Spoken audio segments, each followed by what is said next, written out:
Ciao, come va? Hey, what's up? My name is Maddie, and today, I'm going to be talking about my Lezione Prima di Italiano, my first lesson of Italian. Now, before I did this first official lesson, I had already picked up on some words just because I love languages and I am currently learning French. Picking up another romantic language was a little easier, which is also why I can say welcome in Spanish and in Portuguese, as well as Italian and French, of course. So, benvenuto is how you say welcome in Italian, and it's bienvenue in French. So, for me that was easier. And then words such as buongiorno and arrivederci and ciao and grazie and prego and come va. I already knew these sort of basic phrases, but in my first lesson, or my first half hour of learning Italian, it was really cool for me because having learned French, I'm able to understand verb conjugations a little easier and pick up on the patterns that I saw. So verbs such as bere, essere, leggere, scrivere, and avere and mangiare. Those verbs were those 6 verbs were verbs that I worked with yesterday when working on Italian, so it was good to learn more about the patterns that verbs tend to have in Italian. Obviously this is just verbs that have like the same ending. You may have noticed that they all ended with the ere sort of sound.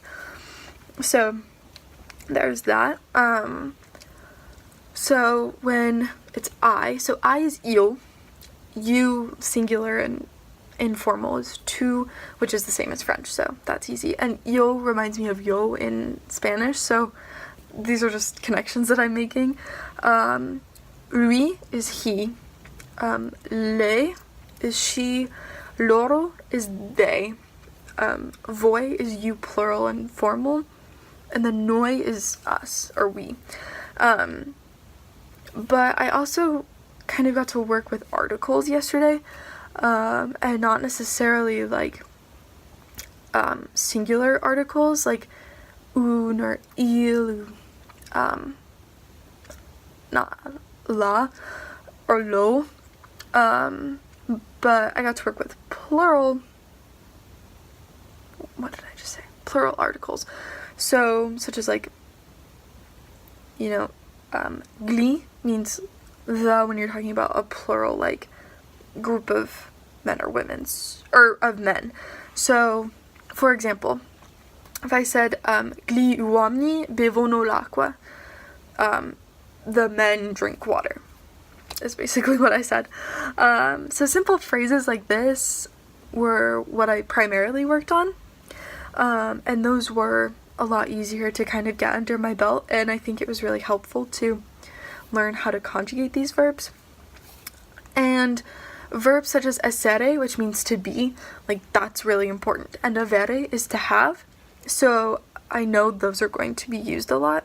So what I'm really looking forward to learning after this is how to say things in the past tense, because right now everything is in present tense, so I'm hoping that in my next lessons I can learn how to use a wider variety of verbs, but I'm also just excited to see what this entire experience brings. So anyways, ciao!